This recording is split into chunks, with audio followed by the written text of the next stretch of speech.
First at 5. From the University of Florida's College of Journalism and Communications, you're watching WUFT News.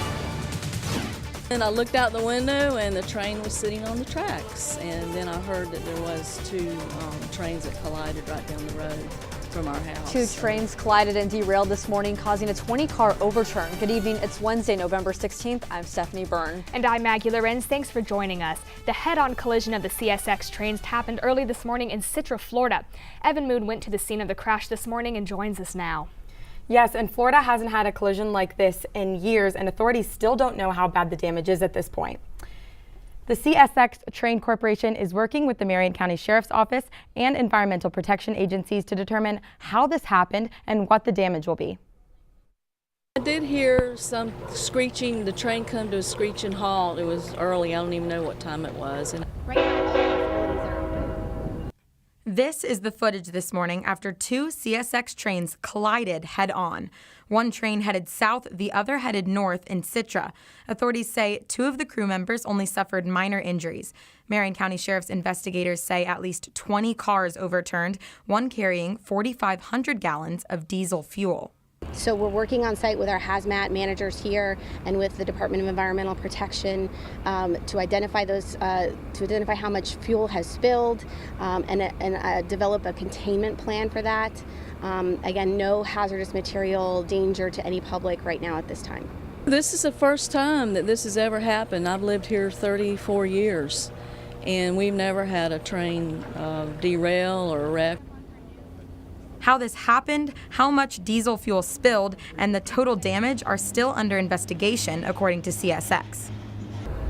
What we do with our investigation process is we don't make any early conclusions. So again, they look at the track, they look at the train handling, they look at the signals, they look at everything to see, was it working properly? Was there some sort of malfunction? Was it operator error, something like that?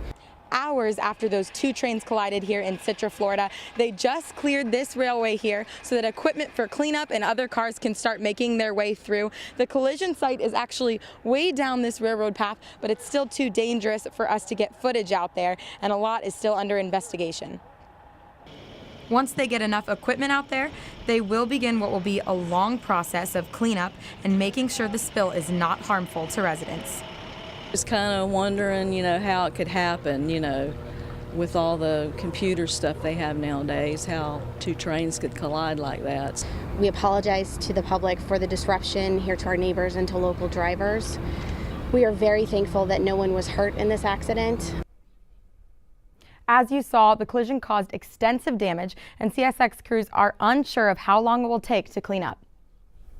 Thank you, Evan. Coal is often transported by train to power plants throughout the state. But a new natural gas pipeline is in the works, and it will serve many utilities and their newer plants.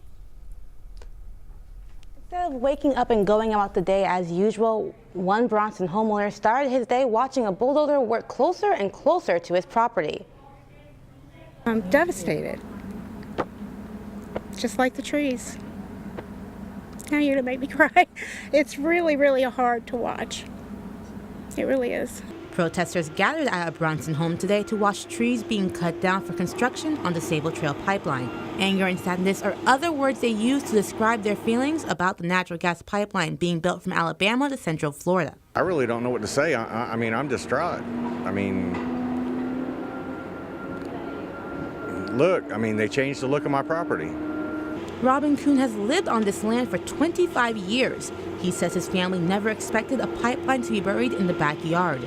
My loved one's ashes are right there, which means they're going to wash away now. What some may not realize is how close to home this hits for Robin Kuhn.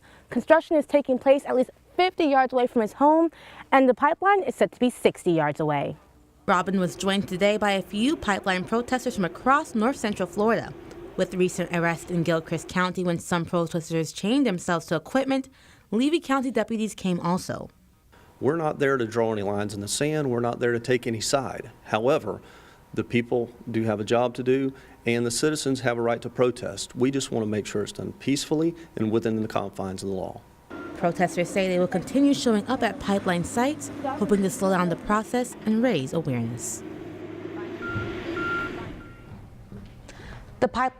The pipeline is a $3 billion project stretching over 500 miles. In Florida, the route has long stretches through Gilchrist and Levy counties, but it also cuts across the southwest tip of Alachua County and the southwest section of Marion County. Reporting live from the newsroom, Kayla James, WUFT News.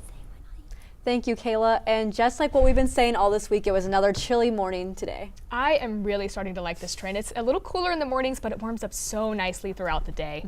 UF forecaster Brian Boggiano joins us from the Weather Center with how long this pattern will continue. Yes, this pattern is going to last through the next few days. This pattern will last through the next few days, in fact, before we do have a cooling trend on Saturday. But right now, across the area, it is definitely good. Taking a live look outside of our studio right now, you could have not asked for a much better day than this. Not a cloud in the sky, 74 degrees with a light northwesterly breeze. And this is the same pattern across much of the area with those temperatures in the mid-70s. In fact, 74 in Lake City, 73 here in Gainesville, 73 in Ocala, and 73 in Cedar Key. But those temperatures will cool down once the sun sets into the 60s by 6 p.m. By 8 p.m. it'll be in the 50s, and by 2 a.m. it'll be in the 40s. So you might need those extra layers with you if you are having dinner plans. But for tomorrow morning, it will be like starting again, another chilly start with clear skies, and those highs will be, or those lows will be in the mid 40s. Coming up, I'll tell you more about how a cold front will impact our weather for next week. Thank you, Brian. And the first competition of its kind is expanding the equine industry in Marion County. Experts are estimating an international 3-day eventing competition will bring in a profit of about $2 million to Ocala businesses. Danielle Prince spent the day speaking with people who are anticipating this competition and joins us with more. Well, Ocala is already known as the horse capital of the world, so bringing an event like this to Ocala just reinforces that trademark. Now, this year is a 3-star event. Next year it's going to be a 4-star event.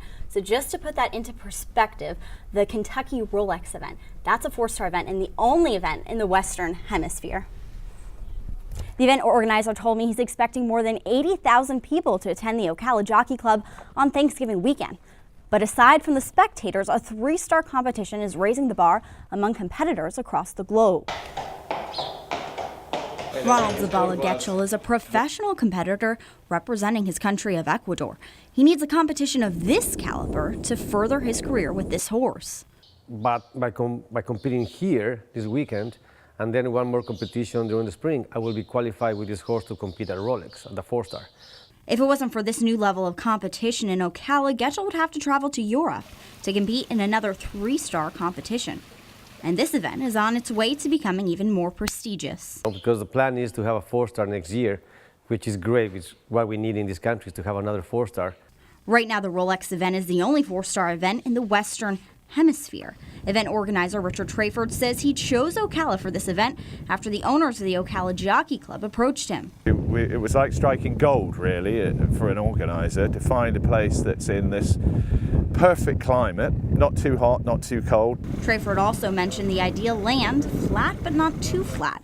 And from Getchell's barn, he can see some of the obstacles his course will have to jump over. It's these jumps, Trayford says, that will transform this event into a destination for North Central Florida.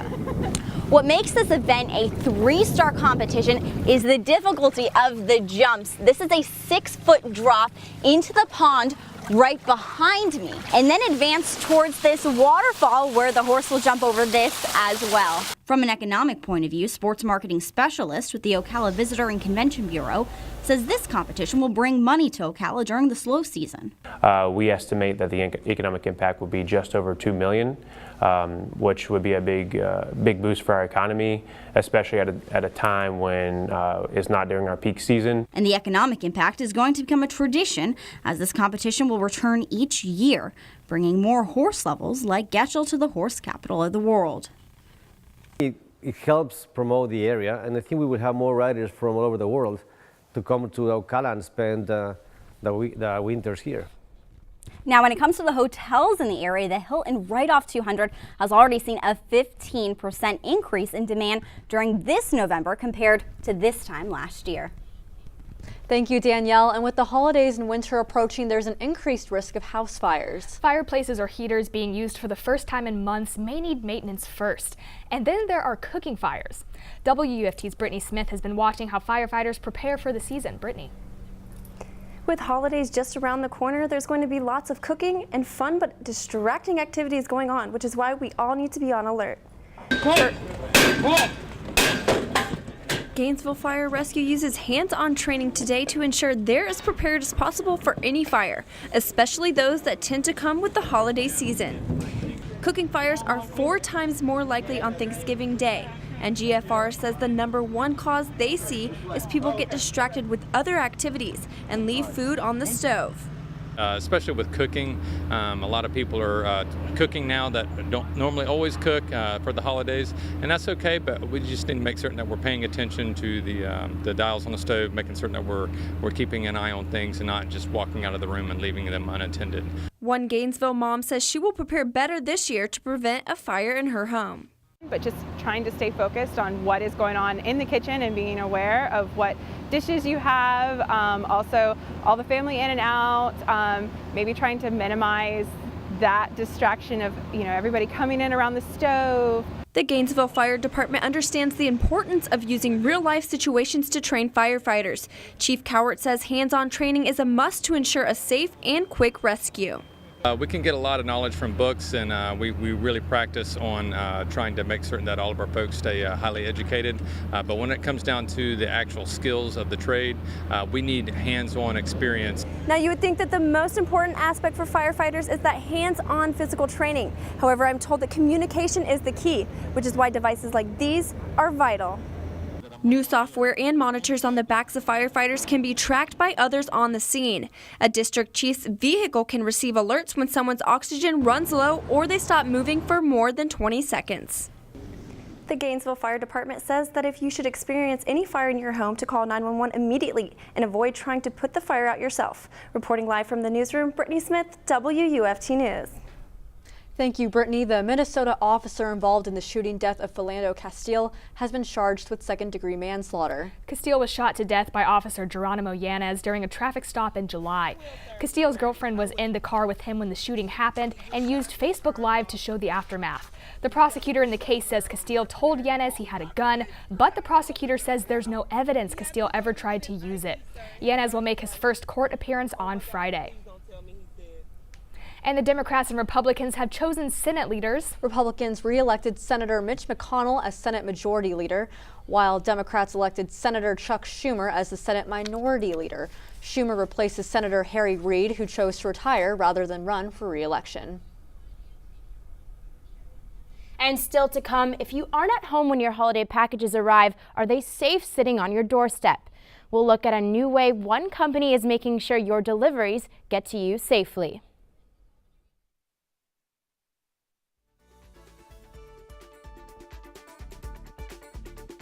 We have a warm trend that's currently occurring, but coming up, I'll tell you more about how a cold front will impact our weather for next week into the weekend.